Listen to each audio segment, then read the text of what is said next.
Hi. வட இந்தியாவிலேருந்து லால்னு ஒருத்தர் தமிழ்நாட்டுக்கு வந்தார். இவர் நிறைய திருடுவார். ஒரு நாள் ஒரு குட்டி கிராமத்தில் கோயிலில் இருந்த நகையெல்லாம் இவர் திருடிட்டாருன்னு இவரை போட்டு அந்த ஊர் ஜனங்க அடிச்சுன்னு இருந்தாங்க. ஒரு நிமிஷம் இருங்க, என்ன அடிக்காதீங்க. நான் சின்ன வயசுல பிறந்து வளர்ந்ததெல்லாம் இங்க தான். ஒரு நாள் எங்க அம்மா ராஜஸ்தானுக்கு கூட்டின்னு போயிட்டாங்க. அதுக்கப்புறம் எங்க அம்மாவும் எங்க அப்பாவும் இறந்துட்டாங்க. அங்க வேலையும் இல்லை, என்கிட்ட காசும் இல்லைன்னு தான் திரும்பி நான் இந்த ஊருக்கே வந்துட்டேன். எனக்கு ரொம்ப பசிச்சுதுன்னு தான் நான் திருடுனேன். என்னை அடிக்காதீங்க. இதுக்கப்புறம் நான் எதனா தொழில் செஞ்சு முன்னேறிக்கிறேன். நான் இதுக்கப்புறம் திருடவே மாட்டேன். என்னை நம்புங்க எல்லாரும். என்கிட்ட கொஞ்சம் காசு இருக்கு. அந்த காசு வச்சு நான் எதனா ஒரு தொழில் பண்ணிக்கிறேன். இதுக்கப்புறம் இந்த கிராமத்து மக்கள் வீட்டுல கூட நான் திருட மாட்டேன். என்னை இந்த ஒரு வாட்டி மன்னிச்சு விட்டுருங்க. சரி, ஏதோ ரொம்ப கெஞ்சி கேட்கறதுனால உன்னை இந்த ஒரு வாட்டி மட்டும் மன்னிச்சு விடுறோம். திரும்பவும் இந்த தப்பு பண்ணாத. என்ன பண்றது இப்போ? திருடவும் மாட்டோம்னு சொல்லிட்டோம். இப்ப சாப்பாடுக்கு என்ன பண்றது? நம்ம கிட்ட இருக்கிறதே கொஞ்சம் காசு தான். அதையும் சாப்பாட்டுக்கு செலவு பண்ணிட்டா தொழில் என்ன பண்றது? அந்த காசு வச்சு ஏதாவது ஒரு தொழில் என்ன செய்யணும். நமக்கு தெரிஞ்சதெல்லாம் வெறும் அந்த பானிபூரி மட்டும்தான். அந்த பானிபூரி கடையே போட்டுருவோமா? அடுத்த நாள் அவரும் பானிபூரி கடையை போட்டார். என்ன இது, யாருமே வரமாட்டேன்றாங்களே நம்ம கடைக்கு. இப்படியே போனா எப்படி? செஞ்சதெல்லாம் வேஸ்டா போயிடும் போல. சரி, நம்மளும் ஒரே இடத்துல இருக்காம வண்டியை ஊருக்குள்ள தள்ளின்னு போய் பார்ப்போம். அப்பயாச்சும் யாரானா வாங்குறாங்களான்னு.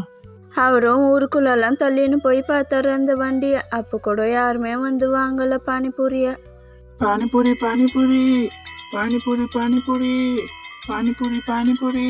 அம்மா அம்மா, பானிபூரி போதுமா?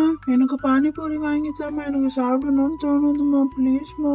டேய், அவன் பானிபூரி எல்லாம் வாங்கி சாப்பிடாதடா. அவனே ஒரு திருடன். அவன்கிட்ட வாங்கி சாப்பிட்டேன்னா நீயே திருடன் ஆயிடுவ. யாரும் வாங்காததுனால ஃபீல் பண்ணி உக்காந்து இருந்தாரு லால். யாருமே வாங்க மாட்டேன்றாங்க. திருடாதன்னு மட்டும் சொல்றாங்க. தொழில் பண்ண யார் சப்போர்ட் பண்றாங்க?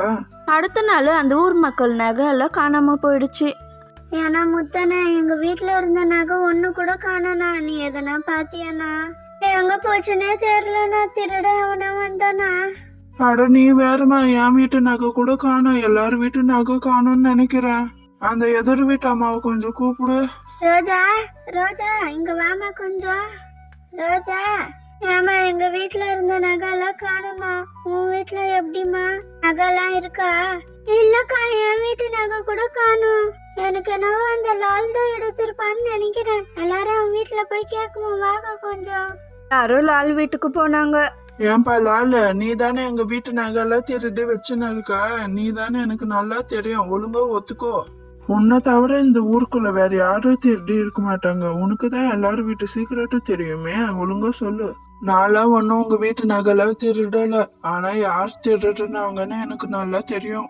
இன்னைக்கு சாயந்தரம் எல்லாரும் என் கடைக்கு வந்து பானிபூரி சாப்பிட்டுட்டு வெயிட் பண்ணுங்க. நான் யார் திருடுனதுன்னு சொல்றேன். அதே மாதிரி அன்னைக்கு சாயந்தரமா ஒருத்தரை அந்த பானிபூரி எல்லாம் சாப்பிட்டுட்டு வீட்டுக்கு போனாங்க. லாலையும் எல்லாரும் மிரட்ட ஆரம்பிச்சிட்டாங்க. ஒழுங்கா சொல்லிடணும். ஏன்பா லால், எல்லாரும் சாப்பிட்டுட்டு போயிட்டாங்க. நாங்களும் சாப்பிட்டுட்டோம். யாரும் இல்ல சாப்பிட வேண்டியது. யார் திருடுனதுன்னு ஒழுங்கா சொல்லிடுப்பா. நான் யார் திருடுனதுன்னு சொல்றேன். ஆனா அவங்கள அடிக்கவோ திட்டவோ எல்லாம் கூடாது. அந்த நகை எல்லாத்தையும் நான் தான் திருடுனேன். திருடாத, தொழில் பண்ணணும் மட்டும் என்ன அடிச்சுங்களே. ஒருத்தராச்சும் என் தொழிலுக்கு சப்போர்ட் பண்ணீங்களா? நான் கடை வச்ச நாள்ல இருந்து ஒருத்தர் கூட வந்து சாப்பிடவே இல்லை. நான் திருடான்னு யாருமே வந்து சாப்பிடாம இருந்தீங்கன்னா நான் அப்படிதான் பொழைக்கிறது. இதே பானிபூரிய பக்கத்து ஊர்ல எல்லாம் போய் சாப்பிடுறீங்க. என் ஊர்ல சாப்பிட்டா என்ன? என்னை மன்னிச்சிடுங்க. உங்க நகையெல்லாம் அப்படியே திரும்பியும் நான் தந்துடுறேன். இதுக்கப்புறமாச்சும் என் கடையில வந்து சாப்பிடுங்க. சில பேருக்கு என் கடை டேஸ்ட் பிடிச்சிருக்கோன்னு நினைக்கிறேன் இன்னைக்காச்சும். இதுக்கப்புறம் எனக்கு சப்போர்ட் பண்ணுங்க. இந்தாங்க உங்க நகையெல்லாம். அதுக்கப்புறம் லாலையும் நம்பி எல்லாரும் வந்து சாப்பிட ஆரம்பிச்சாங்க. லாலும் சந்தோஷமா அந்த ஊர்ல ஒருத்தரா மாறினாரு. லாலையும் அந்த ஊர்க்காரராகவே நினைச்சு எல்லாரும் பேச ஆரம்பிச்சாங்க.